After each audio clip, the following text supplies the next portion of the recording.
নতুনকৈ হ'ব এইটো CRF-ত পঠাইছে বাজেটত পইচা থৈছে কাৰণ আপোনালোকে জানে বাজেট কমিউনিকেশ্যন হ'লে টাইম লাগে সেইকাৰণে কামটো অকণমান লেহেমীয়া হৈছিল কাৰণ ইয়াৰ কামৰ ফেজ মেনাৰত তেওঁলোকক হেৰি দিব লাগে আজিকালি কামবিলাক বেলেগ বিশেষকৈ অসম চৰকাৰ আৰু ভাৰত চৰকাৰ যিবিলাক কাম হয় প্ৰতিটো ফেজৰ ভিডিঅ' কৰি দিব লাগে কাৰণ এতিয়া যদি ভিডিঅ'টো কৰে পিছলৈ মানে এইটো আপলোড কৰাটো অলপ অসুবিধা হয় আৰু সেইকাৰণে মাজতে কামটো বন্ধ ৰাখিছিল আজি ৰাতিপুৱা মোক মানে বিভাগৰ পৰা জনাইছিল যে অতি সোনকালে এটা লেয়াৰ পৰি যাব মানে আমিও আশাবাদী আমি যথেষ্ট লাগি আছোঁ আৰু ময়ে চিচুৱেশ্যন ৰাস্তাটো মাননীয় মুখ্যমন্ত্ৰী মহোদয়ক মই ধন্যবাদ জ্ঞাপন কৰিম আৰু মোদীজীক ধন্যবাদ জ্ঞাপন কৰিম আমাৰ যে 72 চালিৰ পৰা ৰামগাঁও সংযোগ অৰ্থাৎ মৰিপাৰালৈকে এই ৰাস্তাখণ্ড তেখেতে প্ৰায় 95 কোটি টকা দিছে হয়তো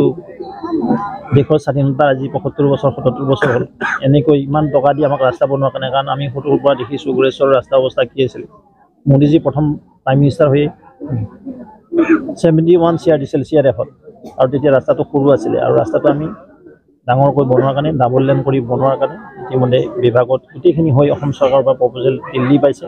আৰু দিল্লীটো বাজেটত এইটো সংযোজন হৈছে বিভাগৰ বিষয়া তাত বহিয়ে আছে আমি অচিৰে গ্ৰীণ ছিগনেলটো আহিলে নিশ্চিতভাৱে অঞ্চলৰ ৰাইজৰ যি যাতায়াতৰ সুগম কৰাৰ কাৰণে আৰু অসমৰ বিভিন্ন প্ৰান্তৰ দেশৰ বিভিন্ন প্ৰান্তৰ পৰা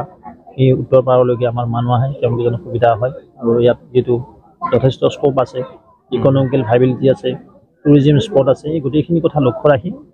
এই পথছোৱা আমি দিছিলোঁ সেইকাৰণে এই ৰাস্তাটো আমি অসমমালাত দিয়া নাছিলোঁ নহ'লেতো অসমমালাতে দিব পাৰিলোঁ হয় নতুনকৈ হ'ব এইটো CRF-ত পঠাইছে বাজেটত পইচা থৈছে কাৰণ আপোনালোকে জানে বাজেট কমিউনিকেশ্যন হ'লে টাইম লাগে সেইকাৰণে কামটো অকণমান লেহেমীয়া হৈছিল কাৰণ ইয়াৰ কামৰ ফেজ মেনাৰত তেওঁলোকক হেৰি দিব লাগে আজিকালি কামবিলাক বেলেগ বিশেষকৈ অসম চৰকাৰ আৰু ভাৰত চৰকাৰ যিবিলাক কাম হয় প্ৰতিটো ফেজৰ ভিডিঅ' কৰি দিব লাগে কাৰণ এতিয়া যদি ভিডিঅ'টো কৰে পিছলৈ মানে এইটো আপলোড কৰাটো অলপ অসুবিধা হয় আৰু সেইকাৰণে মাজতে কামটো বন্ধ ৰাখিছিল আজি ৰাতিপুৱা মোক মানে বিভাগৰ পৰা জনাইছিল যে অতি সোনকালে এটা লেয়াৰ পৰি যাব মানে আমিও আশাবাদী আমি যথেষ্ট লাগি আছোঁ আৰু ময়ে চিচুৱেশ্যন ৰাস্তাটো মাননীয় মুখ্যমন্ত্ৰী মহোদয়ক মই ধন্যবাদ জ্ঞাপন কৰিম আৰু মোদীজীক ধন্যবাদ জ্ঞাপন কৰিম আমাৰ যে 72 চালিৰ পৰা ৰামগাঁও সংযোগ অৰ্থাৎ মৰিপাৰালৈকে এই ৰাস্তাখণ্ড তেখেতে প্ৰায় 95 কোটি টকা দিছে হয়তো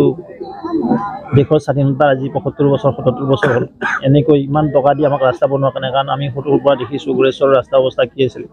মোদীজী প্ৰথম প্ৰাইম মিনিষ্টাৰ হৈ 71 CR দিছিল CRF-ত আৰু তেতিয়া ৰাস্তাটো সৰু আছিলে আৰু ৰাস্তাটো আমি ডাঙৰকৈ বনোৱাৰ কাৰণে ডাবল লেন কৰি বনোৱাৰ কাৰণে ইতিমধ্যে বিভাগত গোটেইখিনি হৈ অসম চৰকাৰৰ পৰা প্ৰপ'জেল দিল্লী পাইছে আৰু দিল্লীটো বাজেটত এইটো সংযোজন হৈছে বিভাগৰ বিষয়া তাত বহিয়ে আছে আমি অচিৰে গ্ৰীণ ছিগনেলটো আহিলে নিশ্চিতভাৱে অঞ্চলৰ ৰাইজৰ যি যাতায়াতৰ সুগম কৰাৰ কাৰণে আৰু অসমৰ বিভিন্ন প্ৰান্তৰ দেশৰ বিভিন্ন প্ৰান্তৰ পৰা এই উত্তৰ পাৰলৈকে আমাৰ মানুহ আহে তেওঁলোকৰ যেন সুবিধা হয় আৰু ইয়াত যিটো যথেষ্ট স্কোপ আছে ইকনমিকেল ভাইবিলিটি আছে টুৰিজিম স্পট আছে এই গোটেইখিনি কথা লক্ষ্য ৰাখি এই পথছোৱা আমি দিছিলোঁ সেইকাৰণে এই ৰাস্তাটো আমি অসমমালাত দিয়া নাছিলোঁ নহ'লেতো অসমমালাতে দিব পাৰিলোঁ হয়